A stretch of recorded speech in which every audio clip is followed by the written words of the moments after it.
Jin's silence has finally broken, but why was he always the one pushed to the brink while Jungkook remained untouched?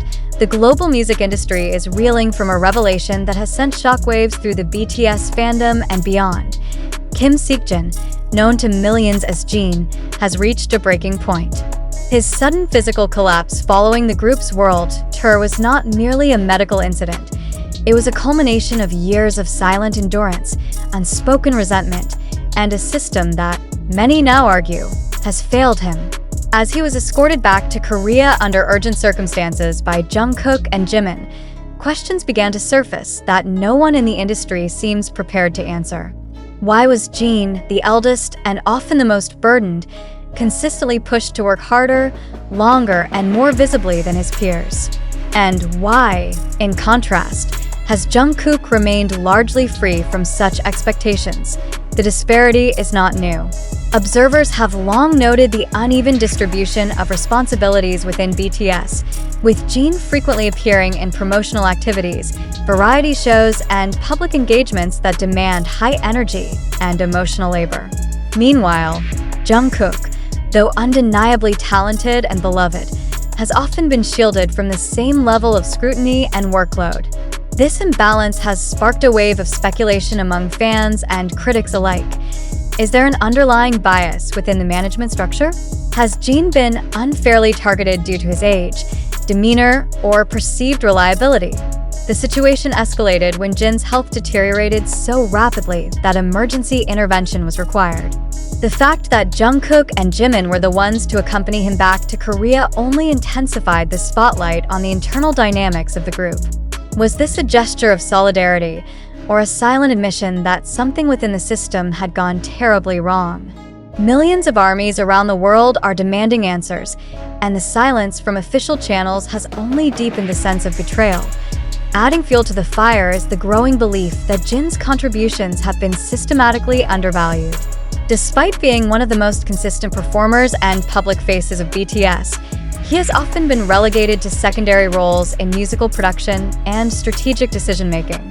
This has led to a perception that his labor is taken for granted, while others, particularly Jungkook, are allowed greater freedom and flexibility. The contrast is stark, and for many, unacceptable. The emotional toll on Jin has been evident for years, though rarely acknowledged. His public appearances have often been marked by a forced cheerfulness, a veneer of composure that now appears to have masked deeper exhaustion.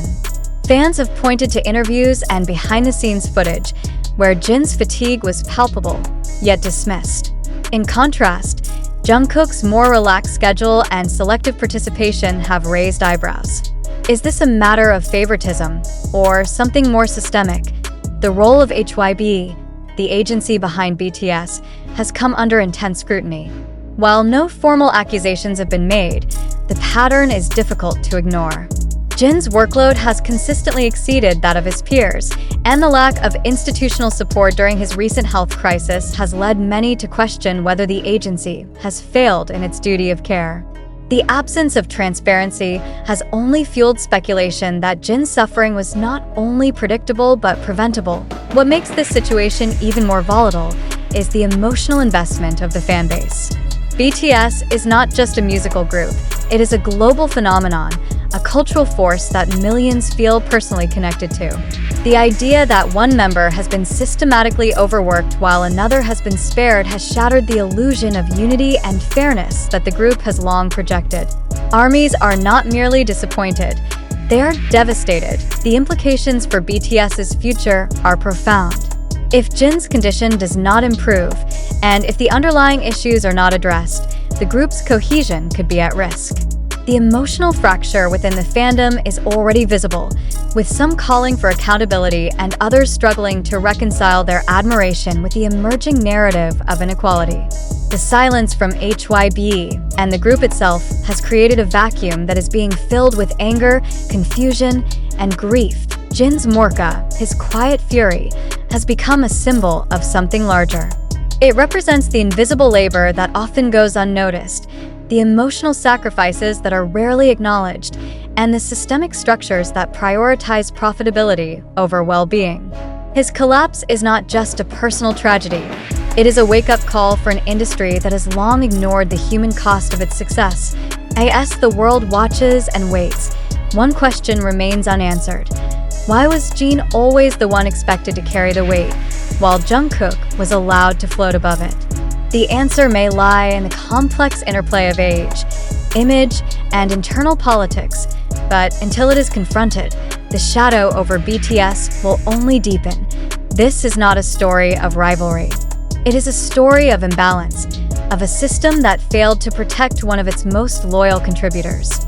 Jin's suffering is not an isolated incident. It is a reflection of a broader issue that demands urgent attention. The time for silence has passed. The world is watching, and the truth must come to light. Jin's breaking point. Why is he always the one pushed to the edge while Jungkook remains untouched? The silence is shattered. Jin, the eldest member of BTS, has reached a critical threshold that no longer allows for quiet endurance. His sudden health deterioration following the group's world tour was not a random incident. It was the inevitable result of years of disproportionate pressure, emotional labor, and systemic neglect. Escorted back to Korea under urgent circumstances by Jungkook and Jimin, Jin's condition has ignited a firestorm of questions that the global music industry is struggling to confront. Why has Jin consistently been the one expected to carry the heaviest burdens, while Jungkook, the youngest, appears to have been spared from such demands?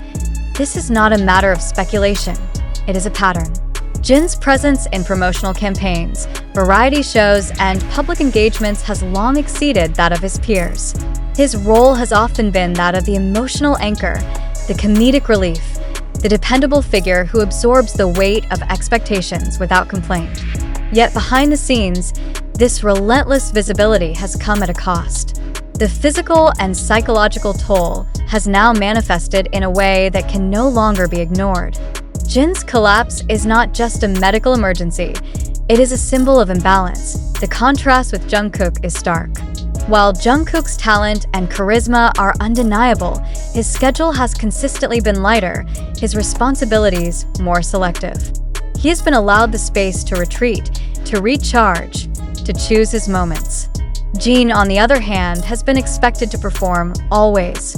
This disparity has led to a growing perception among fans that favoritism and internal politics may be at play. Is Jin being punished for his reliability? Is Jungkook being protected for his marketability? The emotional fallout is immense. Millions of armies around the world are grappling with a sense of betrayal. The image of BTS as a unified, egalitarian group is now under scrutiny. Fans are revisiting old footage, interviews, and behind-the-scenes content with new eyes, searching for signs of distress that were previously overlooked. Jin's forced smiles, his quiet moments of fatigue,